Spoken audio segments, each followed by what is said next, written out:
Hello అండి. Welcome back to my channel. ఇవాల్టి వీడియోలో గట్టి పకోడీ ఎలా చేసుకోవాలో చూద్దాం. టేస్టీగా ఉండే క్రిస్పీ అయిన ఈ ఉల్లి పకోడీని బయట స్ట్రీట్లో బండి మీద చేసేదానికంటే టేస్టీగా క్రిస్పీగా మన ఇంట్లోనే చేసుకోవచ్చు. బిగినర్స్ కూడా ఈ కొలతలతో చేశారంటే చాలా పర్ఫెక్ట్గా క్రిస్పీ అయిన గట్టి పకోడీని చేసుకోవచ్చు. మరి ఈ ఉల్లి పకోడీని ఎలా చేసుకోవాలో చూసేద్దాం. ఉల్లి పకోడీ చేయడం కోసం 4 మీడియం సైజ్ ఉల్లిగడ్డల్ని తీసుకొని వాటి పొట్టు తీసేసి ఇలా నిలువుగా కట్ చేసుకున్నాను. మరీ బిర్యానీకి చేసుకున్నట్టుగా సన్నంగా కాకుండా కొంచెం థిన్‌గా చేసుకోవాలి. మరీ సన్నంగా చేసుకుంటే ఉల్లిగడ్డలు మాడిపోతాయి.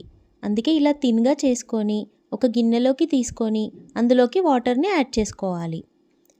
ఇప్పుడు ఒక గిన్నెలోకి సగం కప్పు శనగపిండిని తీసుకొని ఒక కప్పు బియ్యపిండిని కూడా తీసుకోవాలి. బియ్యపిండి తీసుకోవడం వల్ల పకోడీ క్రిస్పీగా వస్తుంది.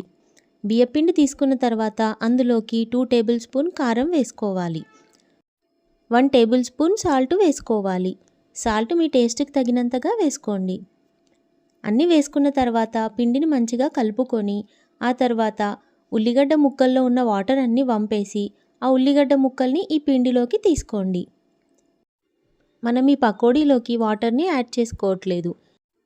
అందుకే ఉల్లిగడ్డల్ని వాటర్లో వేసుకొని ఒక 2 మినిట్స్ అలా పెట్టుకుంటాము. ఇందులో వాటర్ వేయకున్నా ఉల్లిగడ్డల్లో ఉన్న వాటర్తో పిండిని కలుపుకోవచ్చు. ఇలా ఉల్లిగడ్డలన్నీ వేసుకున్న తర్వాత పిండిని బాగా కలుపుకోండి. గట్టిగా కలుపుకోండి. అప్పుడు ఉల్లిపాయలకి అంతా పట్టుకొని అందులో ఉన్న వాటర్ అంతా బయటికి వచ్చేసి ఇలా మొత్తం తడిగా అవుతాయి. ఇలా ఒక 4-5 నిమిషాల వరకు గట్టిగా కలుపుకోండి. ఇలా 4-5 నిమిషాలు కలుపుకున్న తర్వాత కూడా ఉల్లిగడ్డల్లో ఉన్న తడి బయటకు రాలేదంటే ఇలా కలిపెట్టుకున్న గిన్నెని 10 నిమిషాల వరకు పక్కకు పెట్టుకోండి. అప్పుడు ఉల్లిగడ్డలో ఉన్న తడి అంతా బయటికి వస్తుంది. లేదంటే 1 table spoon or 2 table spoon వాటర్ని స్ప్రింకిల్ చేసుకొని గట్టిగా పిండిని కలిపి పెట్టుకోండి. పిండిని కలిపి పక్కకు పెట్టుకున్న తర్వాత ఇలా కొన్ని పచ్చిమిర్చిని తీసుకొని కడుక్కొని ఇలా పొడవుగా కట్ చేసుకొని పెట్టుకోండి.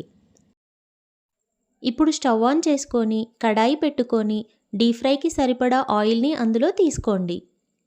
ఆయిల్ వేడైన తర్వాత మనం కలిపి పెట్టుకున్న పిండిని ఇలా దూరంగా కొంచెం కొంచెంగా వేసుకోండి. పిండిని చిన్న సైజులో లేదంటే మీడియం సైజులో వేసుకోండి. అప్పుడు పకోడీ క్రిస్పీగా వస్తుంది. పెద్ద సైజులో ముద్దలుగా పిండిని అస్సలు వేసుకోకండి. అలా వేసుకుంటే పకోడీ మెత్తగా వస్తుంది, క్రిస్పీగా రాదు. ఇలా చిన్న సైజులో పిండిని వేసుకున్న తర్వాత మీడియం ఫ్లేమ్లోనే ఫ్రై చేసుకోండి. హై ఫ్లేమ్లో అయితే ఉల్లిగడ్డలు మాడిపోతాయి. ఆయిల్లో సరిపోయేంతగా పకోడీని తీసుకోండి. మీడియం ఫ్లేమ్లో 2-3 నిమిషాల వరకు ఫ్రై చేసుకోండి. ఇలా స్లోగా టర్న్ చేసుకుంటూ 2 వైపులా కలర్ చేంజ్ అయ్యేంత వరకు ఫ్రై చేసుకోండి. పకోడీ సగం ఫ్రై అయిన తర్వాత అందులోకి మనం కట్ చేసి పెట్టుకున్న పచ్చిమిర్చిని కూడా వేసుకొని పకోడీతో పాటు ఫ్రై చేసుకోండి. పకోడీ తింటున్నప్పుడు ఆయిల్లో ఫ్రై చేసిన ఈ పచ్చిమిర్చిని కూడా తింటే చాలా టేస్టీగా ఉంటాయి. ఇలా పచ్చిమిర్చి ఇంకా పకోడీ 2 వైపులా కలర్ చేంజ్ అయ్యి మంచిగా ఫ్రై అయిన తర్వాత స్టెయినర్లోకి తీసుకోవాలి. మిగిలిన పిండిని కూడా ఇలా చిన్న సైజులోనే ఆయిల్లోకి వేసుకొని మీడియం ఫ్లేమ్లో క్రిస్పీ అయ్యేంతలా డీప్ ఫ్రై చేసుకోండి. ఇలా చేసుకున్న తర్వాత స్టెయినర్లోకి తీసుకొని స్టవ్ ఆన్ చేసుకొని సర్వ్ చేసుకోండి. చూసారు కదా, చాలా ఈజీగా చేసుకునే క్రిస్పీ అయిన పకోడీ. ఈ పకోడీ క్రిస్పీగా రావాలంటే బియ్యపు పిండిని కంపల్సరీగా తీసుకోండి. అప్పుడే ఈ ఉల్లి పకోడీ క్రిస్పీగా వస్తుంది అండ్ చాలా టేస్టీగా ఉంటుంది. పచ్చిమిర్చి కాంబినేషన్తో ఈ పకోడీ చాలా బాగుంటుంది. సో మీకు ఈ వీడియో నచ్చినట్టయితే మీరు ట్రై చేసి చూడండి. నా వీడియోకి లైక్ చేయండి, షేర్ చేయండి అండ్ సబ్స్క్రైబ్ చేయండి. మరిన్ని నోటిఫికేషన్స్ కోసం పక్కనే ఉన్న బెల్ ఐకాన్ని క్లిక్ చేయండి. Thank you for watching.